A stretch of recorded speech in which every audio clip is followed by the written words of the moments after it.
નમસ્કાર મિત્રો, study with Pravin YouTube ચેનલમાં આપ સર્વે મિત્રોનું સ્વાગત છે।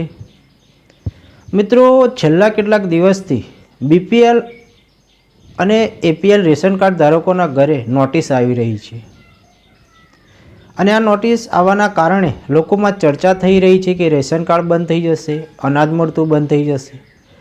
તો ગભરાવાની કે પેનિક થવાની જરૂર નથી।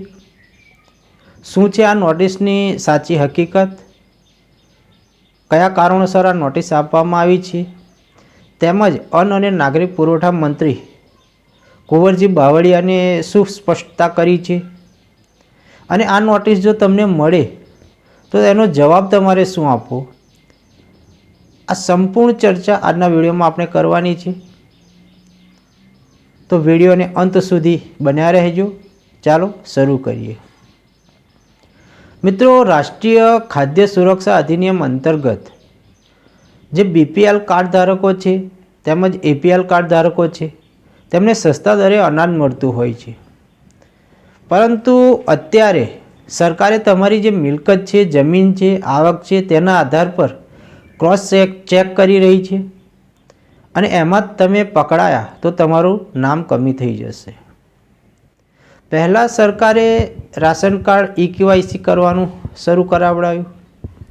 હવે જે લોકોએ ઈ-કેવાયસી નથી કર્યું એ લોકોના ઓલરેડી નામ કમી થઈ ગયા છે અને જે લોકોએ રેશન કાર્ડમાં ઈ-કેવાયસી કરાવ્યું છે એ લોકોના આધાર કાર્ડ સાથે સરકાર ચેક કરી રહી છે કે મંથલી કે વાર્ષિક તમારી ઇન્કમ કેટલી છે, તેના આધાર પર સરકાર તમને નોટિસ આપી રહી છે। હવે આ નોટિસના કેટલાક માપદંડ છે, એટલે કે કેવા લોકો પાસે આ નોટિસ જઈ શકે। તો એમાં પહેલો માપદંડ છે કે જે કુટુંબની વાર્ષિક આવક 6 લાખથી વધુ હોય તો તે લોકોના ઘરે આ નોટિસ મળી હશે। ત્યારબાદ બીજો માપદંડ એવો છે કે જે ધંધો કરતા હોય, બિઝનેસ કરતા હોય અને એમનું ટર્નઓવર 25 લાખથી વધુ હોય તો તેમના ઘરે પણ નોટિસ જઈ શકે છે। ત્યારબાદ પીએમ કિસાન અંતર્ગત તમારી જે જમીન છે એ 1 હેક્ટર એટલે કે 2.47 એકર કરતાં વધુ છે તો પણ તમને નોટિસ મળી શકે છે। વધુમાં વાત કરીએ તો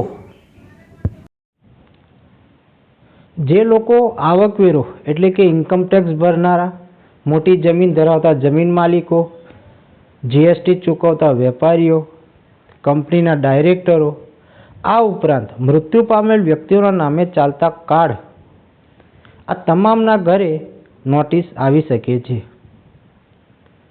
હવે આ નોટિસ આવે તો તમારે જવાબ શું આપવો, તો અન્ન અને નાગરિક પુરવઠા મંત્રી શ્રી કુંવરજી બાવળિયાએ સ્પષ્ટતા કરી છે કે રાજ્યમાં પાત્રતા ધરાવતા કોઈપણ લાભાર્થીનું એનએફએસએ કાર્ડ, રેશન કાર્ડ રદ કરાશે નહીં। યાદીમાં સમાવિષ્ટ કાર્ડ ધારકોને તંત્ર સામેથી જાણ કરે તો મામલતદાર કચેરીએ જરૂરી પુરાવા રજૂ કરવાથી એનએફએસએ કાર્ડ ચાલુ રહેશે। ટૂંકમાં તમને નોટિસ મળે તો તમારે તે નોટિસ લઈને તમારી મામલતદાર કચેરીએ જરૂરી આધાર પુરાવા લઈને હાજર થઈ જવાનું છે। ત્યારબાદ તમે બીજી રીતે પણ કરી શકો છો। આ રીતની એક અરજી લખી શકો છો અને મામલતદાર કચેરીમાં જમા કરાવી દેવાની રહેશે આ અરજી। તો મિત્રો, આ હતી સંપૂર્ણ માહિતી।